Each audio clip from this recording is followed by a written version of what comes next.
ನೋಡಿ, ರಾಜ್ಯ ರಾಜಕೀಯದಲ್ಲಿ ಜ್ವಾಲಾಮುಖಿ ಆಗ್ತಾ ಇದೆ ಬಿಡದಿಯ ಬೆಂಕಿ ಅನ್ನುವಂತ ಪ್ರಶ್ನೆ. ಕಾರಣ ಸಿಎಂ ಕನಸಿನ ಯೋಜನೆ ವಿರುದ್ಧ ಸಿಡಿದೆದ್ರ ಹಾಗಾದ್ರೆ ಸ್ವಪಕ್ಷೀಯ ನಾಯಕರು, ಸಂಪುಟದ ಹಿರಿಯ ಸಹೋದ್ಯೋಗಿಗಳೇ ತೆಗೆದ್ರ ಇದರಲ್ಲಿ ಭಿನ್ನರಾಗ ಎನ್ನುವಂತ ಪ್ರಶ್ನೆ ಈಗ ಉದ್ಭವ ಆಗ್ತಾ ಇದೆ.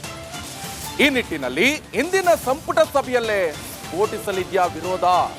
ಬಿಡದಿ ಯೋಜನೆಗೆ ಅಪಸ್ವರ ತೆಗೆದ ಸಚಿವರು ಯಾರ್ಯಾರು ಹಾಗಾದ್ರೆ? ಇದು ರಾಜ್ಯ ರಾಜಕೀಯದಲ್ಲಿ ಜ್ವಾಲಾಮುಖಿ ಸ್ಫೋಟ ಆಗಿದ್ಯಾ ಎನ್ನುವಂತ ಪ್ರಶ್ನೆ. ಅದಕ್ಕೆ ಕಾರಣ ಈ ಬಿಡದಿಯ ಬೆಂಕಿ. ಸಿಎಂ ಕನಸಿನ ಯೋಜನೆ ವಿರುದ್ಧ ಸಿಡಿದೆದ್ರ ಹಾಗಾದ್ರೆ ಸ್ವಪಕ್ಷೀಯರು ಎನ್ನುವಂತ ಪ್ರಶ್ನೆ. ಕಾರಣ ಅದರಲ್ಲೂ ಕೂಡ ಈಗ ಸಂಪುಟದ ಹಿರಿಯ ಸಹೋದ್ಯೋಗಿಗಳೇ ತೆಗೆದ್ರ ಭಿನ್ನರಾಗ. ಸೊ ಇಂದಿನ ಸಂಪುಟ ಸಭೆ ಬಹಳ ಕುತೂಹಲವನ್ನು ಕೆರಳಿಸ್ತಾ ಇದೆ. ಕಾರಣ ಒಂದೊಂದೇ ನಾಯಕರು ಕೂಡ ಈಗ ಸಿಡಿದೇಳಿದ್ದಾರೆ. ಅದು ಕೂಡ ಗ್ಯಾರಂಟಿ ವಿಚಾರಕ್ಕೆ ಸಂಬಂಧಪಟ್ಟಂತೆ ಲಾಸು, ಆದಾಯ ಇಲ್ಲ, ಆ ನಿಟ್ಟಿನಲ್ಲಿ ಪರಿಷ್ಕರಣೆಗೆ ಮುಂದಾಗ್ತಾ ಇರುವಂತ ಸಂದರ್ಭದಲ್ಲಿ ಇಷ್ಟು ದೊಡ್ಡದು ಬೇಕಾ? ಬಿಡದಿ ಟೌನ್ಶಿಪ್ ಕಾಂಗ್ರೆಸ್ಗೆ ಬಿಸಿ ತುಪ್ಪ ಆಗ್ತಾ ಇದೆಯಾ? ಸಿಎಂ ಡಿಕೆ ಶಿವಕುಮಾರ್ ಅವರ ಕನಸಿನ ಯೋಜನೆ ವಿರುದ್ಧ ಸಹೋದ್ಯೋಗಿಗಳ ಅಪಸ್ವರ ಇದು. ಈ ಯೋಜನೆ ಸರ್ಕಾರಕ್ಕೆ ಆರ್ಥಿಕ ಹೊರೆ ಅಂತ ಸತೀಶ್ ಜಾರಕಿಹೊಳಿ ಹೇಳ್ತಾ ಇದ್ದಾರೆ. ಭವಿಷ್ಯದಲ್ಲಿ ಸರ್ಕಾರದ ನಿರ್ಧಾರ ಪಕ್ಷಕ್ಕೆ ಸಂಕಷ್ಟ ಅಂತ ಸಚಿವ ಸತೀಶ್ ಜಾರಕಿಹೊಳಿ ಹೇಳ್ತಿದ್ದಾರೆ. ಈಗ ಅಷ್ಟು ಮಾತ್ರ ಅಲ್ಲ, ಇದೇ ಸತೀಶ್ ಜಾರಕಿಹೊಳಿ ಬೆನ್ನಲ್ಲೇ ಈಗ ಹಿರಿಯ ಸಚಿವ ರಾಮಲಿಂಗಾರೆಡ್ಡಿ ಕೂಡ ಭಿನ್ನರಾಗ ಹಾಡ್ತಿದ್ದಾರೆ. ನನ್ನ ಇಲಾಖೆ ವ್ಯಾಪ್ತಿ ಬರಲ್ಲ, ಈಗ ನಾನು ಡಿಸ್ಟ್ರಿಕ್ಟ್ ಇನ್ಚಾರ್ಜ್ ಮಿನಿಸ್ಟರ್ ಅಲ್ಲ. ಅದು ಸಿಎಂ ತೀರ್ಮಾನ ತಗೋಬೇಕು, ಮತ್ತೆ ಕ್ಯಾಬಿನೆಟ್ ತೀರ್ಮಾನ ತಗೋಬೇಕು. ಹೈಕಮಾಂಡ್ ಗಮನಕ್ಕೆ ಹೋಗಿರುತ್ತೆ, ಏನ್ ಸೂಚನೆ ಕೊಟ್ಟಿದ್ದಾರೆ ನನಗೆ ಗೊತ್ತಿಲ್ಲ. ನನ್ನ ಇಲಾಖೆ ವ್ಯಾಪ್ತಿ ಬರಲ್ಲ, ಈಗ ನಾನು ಡಿಸ್ಟ್ರಿಕ್ಟ್ ಇನ್ಚಾರ್ಜ್ ಮಿನಿಸ್ಟರ್ ಅಲ್ಲ. ಅದು ಸಿಎಂ ತೀರ್ಮಾನ ತಗೋಬೇಕು, ಮತ್ತೆ ಕ್ಯಾಬಿನೆಟ್ ತೀರ್ಮಾನ ತಗೋಬೇಕು. ಹೈಕಮಾಂಡ್ ಗಮನಕ್ಕೆ ಹೋಗಿರುತ್ತೆ, ಏನ್ ಸೂಚನೆ ಕೊಟ್ಟಿದ್ದಾರೆ ನನಗೆ ಗೊತ್ತಿಲ್ಲ. ನನ್ನ ಇಲಾಖೆ ವ್ಯಾಪ್ತಿ ಬರಲ್ಲ, ಈಗ ನಾನು ಡಿಸ್ಟ್ರಿಕ್ಟ್ ಇನ್ಚಾರ್ಜ್ ಮಿನಿಸ್ಟರ್ ಅಲ್ಲ. ಅದು ಸಿಎಂ ತೀರ್ಮಾನ ತಗೋಬೇಕು, ಮತ್ತೆ ಕ್ಯಾಬಿನೆಟ್ ತೀರ್ಮಾನ ತಗೋಬೇಕು.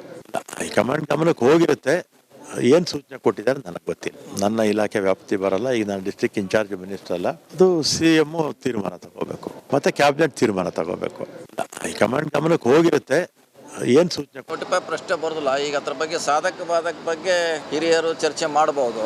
ಯಾಕಂದ್ರೆ ಅದರಿಂದ ನಮ್ಮ ಪಾರ್ಟಿಗೆ ತೊಂದರೆ ಆಗಬಾರ್ದಲ್ಲ, ಡ್ಯಾಮೇಜ್ ಆಗಬಾರ್ದು ಅಷ್ಟೇ. ಪ್ರಶ್ನೆ ಬರೋದಿಲ್ಲ. ಈಗ ಅದ್ರ ಬಗ್ಗೆ ಸಾಧಕ ಬಾಧಕ ಬಗ್ಗೆ ಹಿರಿಯರು ಚರ್ಚೆ ಮಾಡಬಹುದು. ಯಾಕಂದ್ರೆ ಅದರಿಂದ ನಮ್ಮ ಪಾರ್ಟಿಗೆ ತೊಂದರೆ ಆಗಬಾರ್ದಲ್ಲ, ಡ್ಯಾಮೇಜ್ ಆಗಬಾರ್ದು ಅಷ್ಟೇ. ಪ್ರಶ್ನೆ ಬರೋದಿಲ್ಲ. ಈಗ ಅದ್ರ ಬಗ್ಗೆ ಸಾಧಕ ಬಾಧಕ ಬಗ್ಗೆ ಹಿರಿಯರು ಚರ್ಚೆ ಮಾಡಬಹುದು.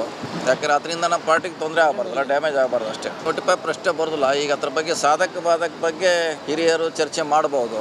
ಯಾಕಂದ್ರೆ ಅದರಿಂದ ನಮ್ಮ ಪಾರ್ಟಿಗೆ ತೊಂದರೆ ಆಗಬಾರ್ದಲ್ಲ, ಡ್ಯಾಮೇಜ್ ಆಗಬಾರ್ದು. ಮಾಹಿತಿ ಕೊಡ್ತಾರೆ ನನ್ನ ಕಲೀಗ್ ಸುರೇಶ್, ನೇರ ಸಂಪರ್ಕದಲ್ಲಿ ಜಾಯ್ನ್ ಆಗ್ತಾ ಇದ್ದಾರೆ. ಸುರೇಶ್, ಈಗಾಗಲೇ ನೋಡ್ತಾ ಇದ್ವಿ, ವಿರೋಧ ಪಕ್ಷಗಳು ವಿರೋಧವನ್ನು ವ್ಯಕ್ತಪಡಿಸ್ತಾ ಇದ್ರು ಬಿಡದಿ ಟೌನ್ಶಿಪ್ ವಿಚಾರಕ್ಕೆ ಸಂಬಂಧಪಟ್ಟಂತೆ. ಈಗ ಡಿ ಕೆ ಶಿವಕುಮಾರ್ಗೆ ದೊಡ್ಡ ಸವಾಲು. ಯಾಕಂತ ಹೇಳಿದ್ರೆ ಸ್ವಪಕ್ಷೀಯ ನಾಯಕರೇ, ಅದರಲ್ಲೂ ಕೂಡ ಹಿರಿಯರು ಈಗ ವಿರೋಧವನ್ನು ವ್ಯಕ್ತಪಡಿಸ್ತಿದ್ರು.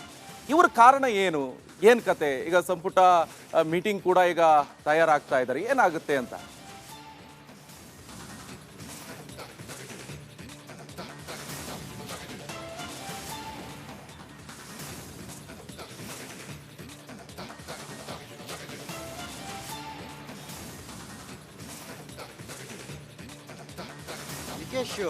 ಈಗ ಬಿಡದಿ ಟೌನ್ಶಿಪ್ ವಿಚಾರವನ್ನು ಯಾವುದೇ ಕಾರಣಕ್ಕೂ ಬಿಡಬಾರ್ದು, ಮಾಡಲೇಬೇಕು ಅಂತಕ್ಕಂತಹ ಆಟಕ್ಕೆ ಡಿ ಕೆ ಶಿವಕುಮಾರ್ ಮುಂದಾಗಿದ್ದಾರೆ.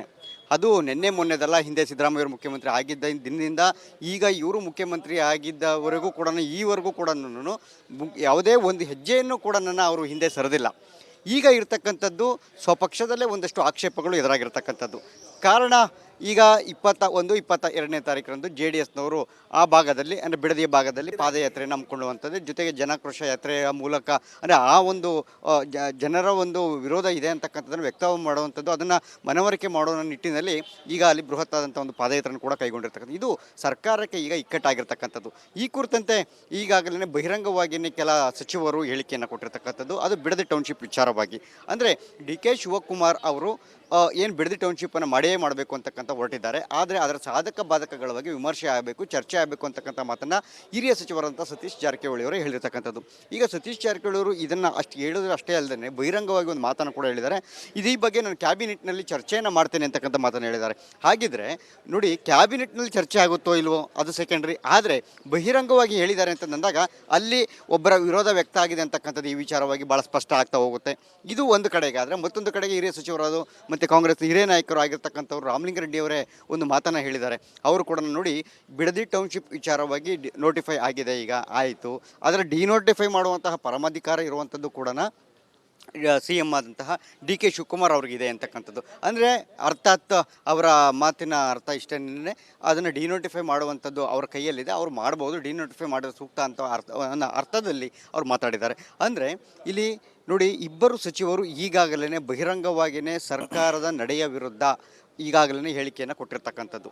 ಸೊ ಇದೆಲ್ಲವೂ ಆದರೆ ಮುಂದೆ ಅಂದರೆ ಈಗಿನ ಕೆಲವೇ ಕ್ಷಣಗಳಲ್ಲಿ ಕ್ಯಾಬಿನೆಟ್ ಮೀಟಿಂಗ್ ಕೂಡ ಶುರುವಾಗುತ್ತೆ. ಆ ಕ್ಯಾಬಿನೆಟ್ ಮೀಟಿಂಗ್ನಲ್ಲಿ ಬಿಡದಿ ಟೌನ್ಶಿಪ್ ವಿಚಾರವಾಗಿ ಈ ಇಬ್ಬರು ಸಚಿವರು ಆಕ್ಷೇಪವನ್ನು ವ್ಯಕ್ತಪಡಿಸ್ತಾರಾ, ಇದರ ಸಾಧಕ ಬಾಧಕಗಳ ಬಗ್ಗೆ ಚರ್ಚೆ ಮಾಡ್ತಾರೆ. ಯಾಕೆಂದರೆ ಮುಂದೆ ಸ್ಥಳೀಯ ಸಂಸ್ಥೆಗಳ ಚುನಾವಣೆ ಇದೆ. ಈ ಹಿನ್ನೆಲೆಯಲ್ಲಿ ಮುಂದೆ ಆಗಬಹುದಂಥ ಸಾಧಕ ಬಾಧಕಗಳು, ಯಾಕೆಂದರೆ ಜನರ ವಿರೋಧಿ ಸರ್ಕಾರ ಅಂತಕ್ಕಂತಹ ಒಂದು ಹಣಪಟ್ಟಿಯನ್ನು ಉರಬೇಕಾಗಿಯೂ ಬರ್ಬೋದು. ಯಾಕೆಂತಂದರೆ ನೋಡಿ, ಹಳೆ ಮೈಸೂರು ಭಾಗಕ್ಕೆ ಸಂಬಂಧಪಟ್ಟಂತೆ ಆ ಭಾಗದಲ್ಲಿ ಈಗಾಗಲೇ ಡಿ ಕೆ ಶಿವಕುಮಾರ್ ಅವರು ಕೈಗೊಂಡಿರ್ತಕ್ಕಂತಹ ಈ ಬಿಡದಿ ಟೌನ್ಶಿಪ್ ವಿಚಾರ ಏನಿದೆ, ಈ ಫಲವತ್ತಾದ ರೈತರ ಭೂಮಿಯನ್ನು ಟೌನ್ಶಿಪ್ಗೆ ಬಳಕೆ ಮಾಡ್ಕೊಳ್ತಿದ್ದಾರೆ. ಅಲ್ಲಿ ಮಾವು ಇದೆ, ಅಪಾರ ಸಾವಿರಾರು ಎಕರೆನಲ್ಲಿ ಮಾವಿನ ಬೆಳೆ ಇದೆ, ಅಡಿಕೆ ತೋಟ ಇದೆ, ತೆಂಗು ಇದೆ, ರೇಷ್ಮೆ ಇದೆ, ಕೃಷಿ ಮಾಡ್ತಾ ಇರ್ತಕ್ಕಂತಹ ಫಲವತ್ತಾದಂತಹ ನೀರಾವರಿಯ ಭೂಮಿ ಇದೆ.